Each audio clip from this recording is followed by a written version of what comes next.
Je vous remercie beaucoup d'être venu à cette conf et je remercie aussi beaucoup le Web Today de m'avoir invité. Je me présente rapidement, je suis Romain Brouard, dirigeant et cofondateur de Jobrod.com, qui est une place de marché qui permet aux startups d'accéder de façon instantanée aux meilleurs profils de développeurs partout en France. Et on a la particularité que chacun de ces développeurs sont non seulement en recherche, mais aussi tous testés techniquement. Aujourd'hui, je viens vous révéler les 7 freins qui vous empêchent de recruter, et en particulier qui vous empêchent de recruter des développeurs. Mais ce que je vais vous exposer aujourd'hui est totalement transposable à d'autres types de métiers et d'autres types de fonctions que vous pourriez être amenés à recruter. Et on va voir aussi comment éradiquer les freins que vous avez dans votre recrutement. Alors, pour passer à droite, je suppose que c'est ça. Ouais. Donc voilà le programme. Le programme, c'est le premier point qu'on va voir, c'est que c'est un problème de canal. Le deuxième, c'est un problème de réseaux sociaux que vous utilisez mal ou que vous exploitez mal. Le troisième, c'est la marque employeur. Le quatrième, c'est votre réseau. Le cinquième, c'est une histoire de budget, souvent. Le sixième, c'est que vous n'avez pas nécessairement assez de ressources en interne. Le septième, c'est généralement, comment est-ce qu'on va faire on va voir comment est-ce qu'on fait pour recruter sur un marché qui est très tendu. Je voudrais savoir juste, simplement dans la salle, aujourd'hui, combien il y a de personnes à qui ces points parlent de près ou de loin? Ok. Par rapport à ces points-là, en fait, c'est des points qui sont vrais, mais qu'on ne va pas traiter aujourd'hui. Donc je suis navré si vous vouliez parler de ça. Moi, je ne vais pas vous parler de ça. Je ne suis pas du tout un spécialiste ni des réseaux sociaux, ni des canaux. Un petit peu de la marque employeur quand même, parce que c'est mon boulot. Mais donc, ces éléments-là, si vous voulez, c'est tous des éléments qui contribuent à faire un bon recrutement. Mais c'est pour moi pas la source du problème du fait que vous n'arrivez pas à recruter des devs ou à recruter des personnes dans votre équipe. Du coup, le frein, c'est quoi? Le problème, c'est qu'il y a beaucoup de recruteurs, donc que ce soit des RH, des dirigeants d'entreprise, des opérationnels, en tout cas le chef d'orchestre côté recrutement. Il y a beaucoup de recruteurs qui n'ont pas conscience que recruter, c'est vendre. Et c'est une démarche purement commerciale. Du coup, je vais me mettre dans une tenue un petit peu plus décontractée, un peu plus terrain et sportive. Je ne vais pas vous faire un striptease. En fait, ce qu'on va voir, c'est que le vrai problème dans le recrutement aujourd'hui, donc tous les 7 points qui ont été énoncés avant, c'est plutôt des excuses, mais le vrai problème, c'est vous. Et du coup, on va voir comment vous pouvez changer et comment vous pouvez changer vos pratiques. Je crois que j'ai un petit problème avec le j'ai un petit problème avec le micro. Ça, c'était pas prévu. Hop. Hop là. Ça va aller bien. Du coup, je vais mettre mon casque aussi. J'espère que vous ennuyez pas trop. Du coup, on va voir comment vous pouvez changer. Et en fait, on va balayer tout le parcours de recrutement entre le moment où vous avez un besoin et le moment où vous déposez une annonce, et jusqu'au moment du closing avec le candidat. Et on va voir comment vous pouvez changer, quoi. Le premier point, c'est que vous ne savez pas, en fait, dire qui vous recherchez. Généralement, quand vous exprimez votre besoin sur une offre d'emploi, par exemple, il est bien accroché, vous vous adressez un peu comme si vous adressiez à un robot. C'est-à-dire que vous listez un certain nombre de compétences, un certain nombre de choses qui sont indispensables au niveau du parcours du candidat, etc., pour venir travailler chez vous. Et pourtant, les candidats qui vont a priori travailler chez vous, c'est plutôt des humains. Et c'est important dans votre offre d'être infiniment plus dans la nuance et infiniment plus dans l'ouverture. Nous, ça nous arrive très fréquemment d'avoir des candidats qui nous disent sur l'offre, il y a marqué qu'il faut être Bac+3 ou Bac+5, et moi je suis par exemple Bac+5 et je suis que Bac+4, donc je ne vais même pas chercher à répondre. Et ça, c'est pas pertinent. Donc du coup, pour vous donner un petit exemple sur sur une offre qui est vraiment pas top. Très rapidement, donc là sur cette offre, il faut être Bac+5 type master, il faut au moins 5 ans d'expérience. Donc qu'est-ce qui se passe si j'ai 4 ans et demi? Mais c'est vrai, les candidats se posent cette question-là. Qu'est-ce que je fais? J'ai juste 4 ans, je ne peux pas postuler. Dans une structure de type PME, alors une PME c'est quoi? Moi j'ai travaillé que dans un grand groupe, donc je ne peux pas postuler. En environnement Java, après il y a un listing de techno à maîtriser. Donc ça c'est une offre qui s'adresse à un robot. Maintenant, pour vous donner un exemple, ça, c'est une offre qui s'adresse plutôt à un humain. Donc, pour vous lire le premier paragraphe, donc là, c'est une offre destinée à un développeur. Adepte du SaaS à la mode AWS, donc ça, ça c'est du jargon technique, mais c'est super important pour lui parce que lui, il comprend. Full stack, mais aimant particulièrement le back-end, à l'aise avec la gestion de données en grande quantité, les algorithmes d'analyse sémantique, statistiques et d'inhérence. Tu aimes triturer, consolider, architecturer et développer en profondeur pour créer des services à haute valeur ajoutée à partir de données. Nous recherchons avant tout quelqu'un de dynamique, passionné, n'ayant pas peur de mettre les mains dans le cambouis tout en pilotant ensemble de la R&D. Ça, c'est très différent la façon dont cette offre d'emploi est abordée parce qu'elle s'adresse véritablement à un humain, à quelqu'un qui vit, et c'est une offre qui elle-même est vivante. Et après, on ne va pas balayer la suite de l'offre parce qu'on n'a pas beaucoup de temps. Mais si vous voulez que je vous envoie l'offre à un moment donné, pour moi, c'est un exemple type d'offre absolument géniale pour recruter un développeur aujourd'hui. Le deuxième point, c'est que vous n'êtes pas présentable. Alors, j'ai souvent des startups au téléphone qui me disent « Ouais, mais le candidat que tu m'as envoyé, il est arrivé en t-shirt en entretien. » C'est un développeur, et du coup, je lui dis « Bah ouais, c'est un développeur, écoute, on peut rien y faire, ils arrivent en t-shirt, quoi. » Ils arrivent en t-shirt en entretien, on n'y peut rien, et voilà. Mais alors, du coup, un recruteur qui n'est pas présentable, qu'est-ce que ça veut dire ? Un recruteur qui n'est pas présentable, c'est un recruteur qui n'a pas conscience qui ne parle pas le même langage que le candidat. Et du coup, vous êtes ici et le candidat est ici et vous ne vous rencontrez jamais. Du coup, pour vous donner 3 exemples, si vous recrutez un commercial, par exemple, les commerciaux, le langage, ce qu'a envie d'entendre un commercial, c'est savoir qu'il va avoir des objectifs, du challenge, qu'il va relever ses objectifs. Il faut peut-être même lui parler d'argent, lui dire qu'il va être mieux payé, etc. Il ne faut pas hésiter à parler d'argent avec les commerciaux, souvent. Pour donner un autre exemple, si vous recrutez un designer, il faut lui parler de user experience, de la façon dont vous faites pour créer un produit chez vous, d'ergonomie, enfin de choses vraiment de designer. Mais si vous lui parlez du fait qu'il va réaliser une maquette graphique ou qu'il va faire les cartes de visite de la société, ben là, c'est un graphiste et ce n'est pas un designer. Et donc, vous ne parlez pas son langage et vous n'allez jamais réussir à recruter un bon designer de cette façon-là. De la même façon, pour un développeur, il faut absolument lui parler de technique. Vous devez lui parler de challenge technique, de votre stack technique. Donc la stack technique, c'est l'ensemble des technos qui constituent votre stack technique, justement. Il faut lui parler de votre équipe technique et des challenges qu'il va pouvoir relever. Donc ça, technique à tous les coups pour les développeurs.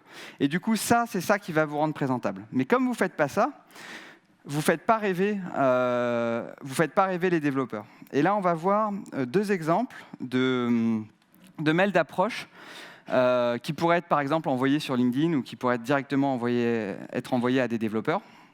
Un petit peu comme les offres d'emploi, on va voir 2 mails d'approche différents et on va voir qu'est-ce que c'est que faire rêver un développeur ou quelqu'un que vous souhaitez recruter chez vous.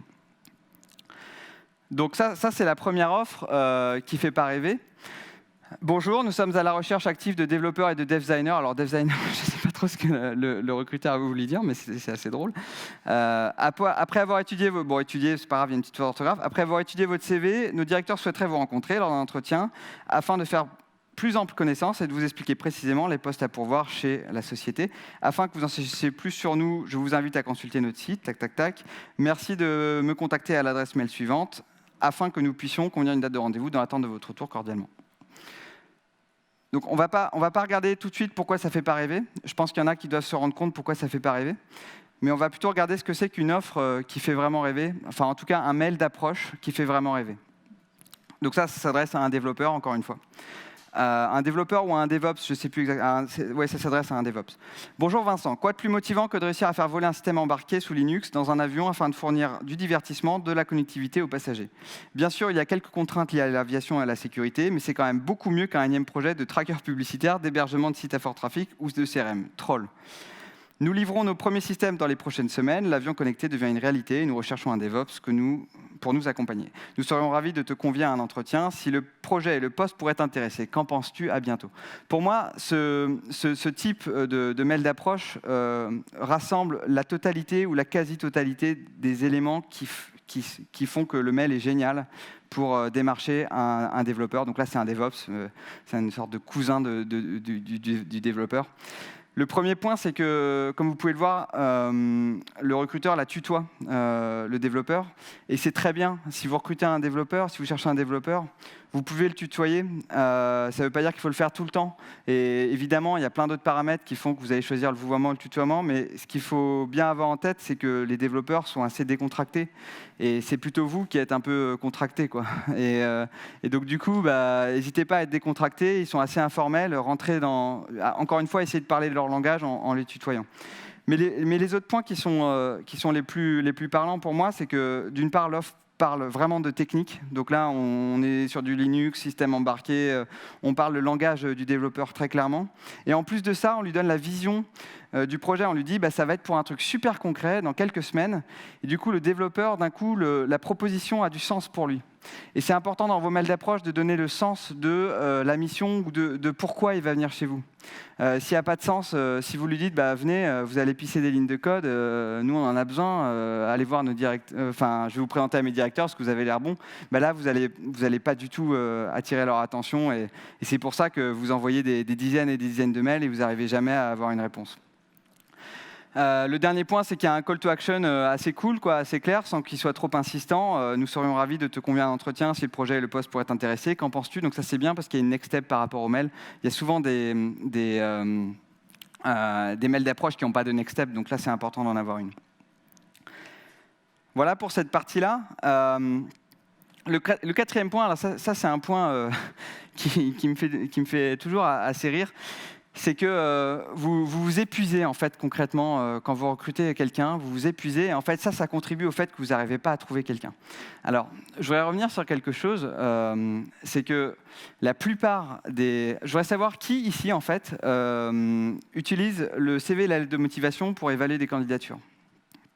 Qui a mis sur son site envoyez-nous CV et lettre de motive. Ok. En fait, le CV, la lettre de motivation, c'est complètement obsolète. Ça appartient au XXe siècle. C'est plus du tout d'actualité aujourd'hui. En tout cas, si beaucoup l'utilisent, mais c'est pas productif. Recevoir une lettre de motivation, la plupart des candidats disent que vous êtes le job le plus incroyable qu'il ait jamais vu, et puis il dit aussi qu'il est le candidat le plus incroyable, et donc du coup, vous apprenez rien. Et donc vous recevez plein de CV, donc c'est assez gratifiant de recevoir des CV parce que ça donne du pouvoir et on se dit qu'on est super attractif. Mais le problème, c'est que vous n'arrivez pas à évaluer les candidatures. Du coup, une clé que je vous donne aujourd'hui, dès lundi, là, quand vous allez recruter des personnes dans votre équipe, des développeurs ou autres, c'est de mettre en place un Google Form ou alors un formulaire quelconque en ligne. Donc Google le fait très bien. Et vous poser les 5-6 questions qui sont importantes pour vous pour en savoir vachement plus du candidat. Et grosso modo, ça peut correspondre plus ou moins aux premières questions que vous auriez envie de lui poser par oral lors d'un entretien. Donc vous pouvez lui demander pourquoi il postule. Ça peut être des questions très très simples. Pourquoi il postule aujourd'hui? Où il en est dans son parcours? Qu'est-ce qui fait qu'on va le retenir lui et pas quelqu'un d'autre? Qu'est-ce qui fait, quels sont ses drivers au quotidien? Qu'est-ce qui fait avec quelle équipe il a envie de bosser? Ce genre de questions, c'est extrêmement pertinent et ça va vous permettre d'avoir vraiment un insight beaucoup plus clair sur qui est ce candidat-là et est-ce que vous allez lui accorder un peu plus de temps en entretien ou pas du tout. L'autre point, c'est que la plupart des recruteurs que je connais reçoivent en entretien ou même en call, juste en téléphone, des candidats dont ils ne connaissent pas le niveau technique pour un développeur ou alors dont ils ne connaissent pas les compétences ou en tout cas dont ils n'ont pas au moins un aperçu des compétences. Et du coup, je vous invite vraiment en tant que recruteur par exemple, si vous recrutez un développeur, à lui demander du code, des lignes de code, à lui proposer de commenter du code que vous lui proposez, ou à lui faire passer un petit test technique où il va écrire une fonction, ce genre de choses, avant même de le recevoir en entretien, ne serait-ce que téléphonique. Et là, il y a une idée, je trouve que c'est une idée reçue. Il y a beaucoup de startups qui disent mais c'est incroyable, moi je vais pas non seulement lui demander de remplir un formulaire, en plus il va me passer un test technique et je l'ai même pas eu au téléphone, je l'ai même pas intéressé à ma société. Mais là, du coup, là, vous avez totalement faux, en fait, si vous pensez ça, parce que les développeurs adorent la technique, et leur langage, c'est la technique et c'est le code. Donc, c'est la meilleure manière pour eux de s'exprimer, et c'est ce qui les met le plus à l'aise, justement. Il y a beaucoup de développeurs qui me disent ouais, moi, j'ai fait un entretien RH, je savais pas quoi lui dire à la RH, quoi. Donc ça c'est un point super important. Si vous voulez gagner en productivité, vraiment de façon drastique, c'est le formulaire, le test technique. Mon point numéro 5, c'est que globalement, alors on en a un tout petit peu parlé, mais vous empêchez aux candidats de se projeter dans votre aventure. Qu'est-ce que ça veut dire, ça ? Ça veut dire que le premier interlocuteur du candidat, c'est-à-dire soit le dirigeant, soit la personne RH, soit l'opérationnel, en tout cas le premier qui va le recevoir en entretien, donc là on est au niveau de l'entretien, doit être parfaitement au clair sur le pitch et sur qu'est-ce qui va faire que les yeux du candidat vont briller. Ce n'est pas juste une formalité de recevoir un entretien un candidat. Il faut savoir qu'est-ce qui le fait vibrer au niveau du discours qu'on va donner, par exemple pour un développeur au niveau de la technique, donc éventuellement se faire épauler d'un opérationnel sur l'entretien, voire même de laisser le premier entretien à l'opérationnel, ça peut être cool. Et d'autre part, en quoi le fait qu'il va venir ici, ça va avoir du sens pour lui. Et ça, c'est quelque chose, faut répéter devant sa glace, quoi. Le pitch de la boîte, il doit être super rodé, quoi. Moi, je rencontre trop de recruteurs qui sont un peu légers de ce point de vue-là. Et d'autre part, il faut bien avoir conscience que le rapport de force entre le recruteur et le candidat a vachement évolué depuis 10 ans, voire un peu plus. Aujourd'hui, les recruteurs qui recrutent des personnes qui ont, je ne sais pas, 25, 30, 35 ans, c'est des personnes qui appartiennent à la génération Y, on en a beaucoup parlé. C'est des personnes qui ont un rapport au pouvoir, à la hiérarchie qui est un peu différent et qui attendent aussi à ce que vous vous vendiez. Et donc, c'est important en tant que recruteur que vous vous vendiez et de ne pas simplement attendre que le candidat se vende les bras croisés et qu'après vous puissiez lui mettre une note. Et ça va lui permettre du coup de se projeter vachement mieux dans votre aventure si vous savez pitcher devant le candidat. Le 6e point, il est assez drôle, c'est que ça m'arrive souvent d'avoir des recruteurs, ça se passe super bien, ils ont réussi enfin à faire une bonne offre d'emploi, à être attractifs sur leur mail d'approche, à avoir des bons outils pour avoir des bons candidats, ou alors ils sont passés par JobProd parce qu'ils ont eu des super bons développeurs. Et puis d'un coup, ils oublient le candidat, quoi. C'est-à-dire que c'est comme s'ils n'avaient pas un tableau Excel avec les lignes du candidat et savoir précisément où en est le candidat. Et je leur parle du candidat, je leur dis comment ça se passe avec Monsieur Dupont, mais ils me disent Monsieur Dupont, je ne sais pas de qui tu parles. Bah, si, il y a une semaine, il était chez toi en entretien numéro 2, qu'est-ce qui se passe? Donc ça paraît un peu absurde, mais c'est vrai, c'est la réalité, je l'ai vu plusieurs fois. Et l'autre chose qui fait qu'on oublie un candidat, c'est souvent, après le premier entretien, en tout cas le chef d'orchestre du recrutement, c'est-à-dire par exemple le dirigeant ou la RH, c'est lui qui va envoyer en deuxième entretien le candidat, par exemple, à l'opérationnel. Et en fait, il ne va rien se passer parce que l'opérationnel ne va pas contacter le candidat. Et du coup, par exemple, le chef d'orchestre, donc la personne RH, va dire « oui, mais l'opérationnel n'a pas pris contact ». Mais du coup, vous, en tant que RH, vous devez de faire le follow-up de bout en bout. Et si l'opérationnel n'a pas pris contact, c'est normal, parce ce n'est pas son job de prendre le contact. Et vous devez le relancer toutes les heures ou tous les jours pour lui dire « prends contact, il y a le deuxième entretien, on a un super bon dev, là, il ne faut pas le lâcher, quoi ». Et plus globalement, un processus de recrutement, ça doit durer maximum 2-3 semaines, quoi. Si vous mettez 1 mois, 2 mois, 3 mois, vous avez toutes les chances que les meilleurs candidats se retrouvent ailleurs, en fait. Et après, vous vous plaignez de dire, voilà, j'ai pas de bon candidat, ou il m'a lâché au dernier moment, mais ça, c'est parce que vous n'avez tout simplement pas fait de follow-up à partir du moment où vous avez détecté un talent et vous n'avez pas réussi à l'amener en bout de course parce que vous ne l'avez pas suffisamment, il ne s'est pas projeté chez vous et en plus, vous n'avez pas été suffisamment là à dire « Ok, le deuxième entretien, c'est lundi et après le troisième, ça sera vendredi, reviens chez nous, viens voir l'équipe, viens boire un verre, etc. » Donc le follow-up est essentiel. Et le dernier point, pour que le recrutement soit réussi, alors moi j'ai souvent de la même façon, je rencontre souvent des startups qui me disent « oui, on a recruté quelqu'un de super bon, mais il s'est barré dans la période d'essai, on ne sait pas trop pourquoi, pourtant tout était super bien aligné, la mission lui collait parfaitement, il avait, au niveau technique ça se passait super bien, le fit était bon, le salaire on s'était super bien entendu dessus, toutes ces choses-là. Et du coup, il y a quelque chose qui est super important à donner à un candidat, que ce soit un développeur ou un autre, c'est de lui donner votre ADN et de lui donner votre fréquence. Votre ADN, c'est quoi? C'est plusieurs choses. D'une part, c'est votre état d'esprit, c'est-à-dire c'est de dire, OK, chez nous, on est une boîte qui est peut-être plutôt prudente ou plutôt audacieuse, ou une boîte qui fonctionne comme ci ou qui fonctionne comme ça, en termes d'état d'esprit. Par exemple, vous savez, Blablacar, ils disent fun and serious. Bon, bah voilà, ça c'est un état d'esprit. Lui dire votre mode de travail, est-ce que vous travaillez de façon très agile et très itérative, ou est-ce que vous prenez plutôt votre temps et vous avez des cycles plutôt longs dans les projets, là vous n'allez pas attirer les mêmes personnes.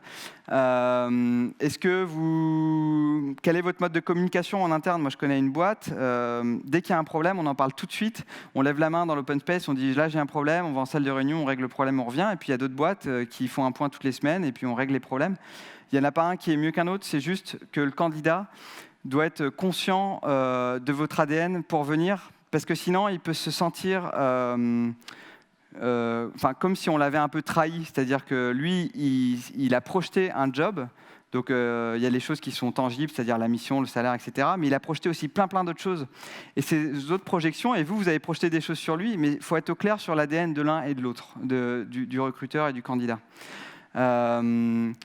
De la même façon, les perspectives d'évolution que peuvent avoir le candidat, toutes ces choses-là, c'est des choses dont il faut discuter avant. Voilà, écoutez, moi j'ai fait le tour des 7 points qui en tout cas me paraissent les plus importants pour que vous réussissiez à recruter. Pour moi, c'est pas, en tout cas pas du tout au premier abord, un problème de marque employeur ou un problème de budget ou de réseaux sociaux ou de primes de cooptation qui sont pas assez élevées chez vous, ou de choses comme ça, ou du fait que vous êtes sur un marché tendu. Les développeurs, il y en a partout. C'est juste qu'il y a des boîtes qui arrivent beaucoup mieux à faire les 7 points que j'ai listés ici.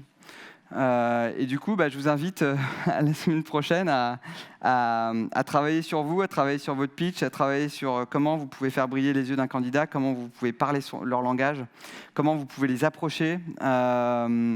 Toutes ces choses-là, c'est des choses qui sont fondamentales et qui vont faire basculer vos ratios de recrutement, peut-être qui vont être multipliés par 10, quoi. Voilà, je vous remercie beaucoup pour votre attention et puis je suis dispo pour toutes les questions.